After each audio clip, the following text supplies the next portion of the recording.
Hello guys, আসসালামু আলাইকুম। এটা আমার ফার্স্ট ইন্ডিয়াতে যাওয়ার ফার্স্ট ব্লগ ভিডিও। তো আমরা 10:30টায় রাত 10:30টার গাড়িতে রওনা দিয়েছি, আমি আমার বন্ধু সাইদুর, শ্যামলী পরিবহনে।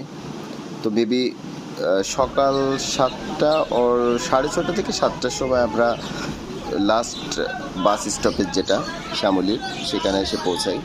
তারপরে আমাদের বাকি ফ্রেশ হওয়া, নাস্তা করা এবং আমাদের পাসপোর্টগুলা বাস কাউন্টারে যে সুপারভাইজার থাকে তারাই নিয়ে নেয়, তারাই বাকি কাজগুলো কমপ্লিট করে, হ্যাসেল ফ্রি করে দেয় শ্যামলী। তো এখান থেকে আমরা বুড়িমারি যে পাসপোর্ট চেকিং, কাগজ প্রসেসিং যে ইউনিটটা আছে, আমরা সেখানে যাব। তার আগে আমি একটু ঘুরে ফিরে দেখছিলাম, এখানে অনেকগুলো গাড়িও দাঁড়িয়ে আছে, যেগুলোও মূলত সবাই ওয়েট করে আছে